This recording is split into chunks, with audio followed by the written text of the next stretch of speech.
ध्यान से देखो, ये बूढ़ी औरत सामान्य नहीं है। मुखौटे को फाड़कर हेडगियर उतारने के बाद एक सच्ची सुंदर युवती सामने आती है। अपने स्टार बॉयफ्रेंड का जन्मदिन मनाने के लिए वह खुद को सफाई कर्मी की वृद्ध महिला के रूप में सजाती है। हाल के वर्षों में यह वेशभूषा हमेशा सुरक्षा गार्ड चाचा को धोखा देती आई है, लेकिन केवल आज ही उन्होंने उसे मेरा रोका। तापमान तो चला गया, अभी भी संतुष्ट नहीं है। की कोटिया देख रहे हैं।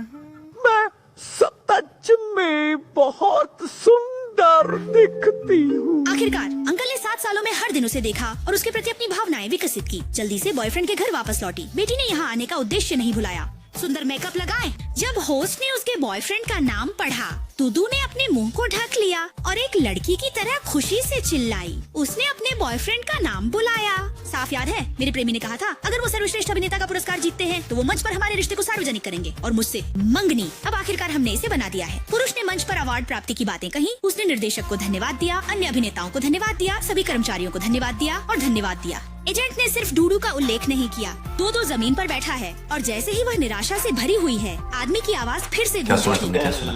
तुमने क्या सुना? तुमने क्या सुना? दोबारा उम्मीद की किरण दौड़ती है दोनों की आंखों में। पुरुष मृदुलता और गहरे प्यार से कैमरे की ओर देखता है। जैसे रात के अंधेरे आकाश में सूरज सुंदर और चमकदार हमेशा मेरे साथ रहता है, मेरे लिए सबसे कीमती चीज। आइए हम जारी रखें। पहला डूडू का चेहरा एक पल में जम गया। वर्षों की मेहनत एक कुत्ते के सामने कुछ भी नहीं। उदासी और निराशा में अपनी टोपी उतारते हुए अब और मन नहीं किया। उसने अपने प्रेमी से पूछा कि उसने अपने रिश्ते को सार्वजनिक क्यों नहीं किया। प्रेमी ने खुद को व्यस्त बताकर फोन काट दिया। वह उसे एक संदेश भेजती है, पर प्रेमी एक नजर भी नहीं देता। उसके पास कोई चारा नहीं था। उसने फैसला किया कि जब प्रेमी घर आए तो उससे सीधे पूछेगी। जब दरवाजे से खोलने की आवाज आई, तब डूडू जल्दी से बाथरूम में छिप गया। देखा कि उसका प्रेमी एक बड़े समूह के साथ वापस आया है और जब वह नहीं जानती थी क्या करे और रोमांचक आ रहा है। किसी को टॉयलेट जाना है। दुदू एलायंस ने दरवाजे का हैंडल पकड़ लिया। आदमी दरवाजा नहीं खोल पा रहा था, सीधे मदद लेने चला गया। दुदू ने अपनी राय दी। वह दरवाजे को जान लगाकर रोक रही थी। अगर उन्हें पता चल जाए कि बॉयफ्रेंड है तो वह खतरे में पड़ जाएगा। इस बीच बॉयफ्रेंड भी दरवाजा खोलने के संघर्ष में शामिल हो गया है। पिछले 2 राउंड के संघर्ष के बाद दुदू ने अपनी सारी शक्ति खो दी है। उसने एक चाल चली और एक मुखौटा उठाया। जैसे ही दरवाजा खुला, वह मास्क पहनकर गिर गई। बॉयफ्रेंड और मैनेजर ने उसे तुरंत पहचान लिया, पर अचानक मास्क फिर से गिर गया। रिपोर्टर्स ने बोला। फैन ने कैमरा उठाया और वांगजून से पूछा, क्या वह इस महिला को जानते हैं? प्रतिनिधि और एजेंट की नजरों में देखकर वांगजून ने हकलाते हुए कहा कि महिला स्टॉकर है। दुदू ने पीछा छोड़ दिया।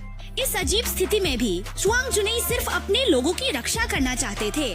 उसे क्या समझा जाए? पुलिस स्टेशन से निकलने के बाद उसने वांगजून के साथ ब्रेकअप किया और इस तरह के छुपे हुए प्यार को खरीदने का फैसला किया। फिर से खोजने का निश्चय किया, फिर से एक स्वतंत्र जीवन जिए। 2 लोगों की प्रतिज्ञा की निशानी उतार दें। दुदू बहुत जोर से रोई, लेकिन अगले दिन उसकी डिलीवरी आ गई थी। दुनिया में कोई भी लड़की पार्सल खोलकर खुश नहीं होती।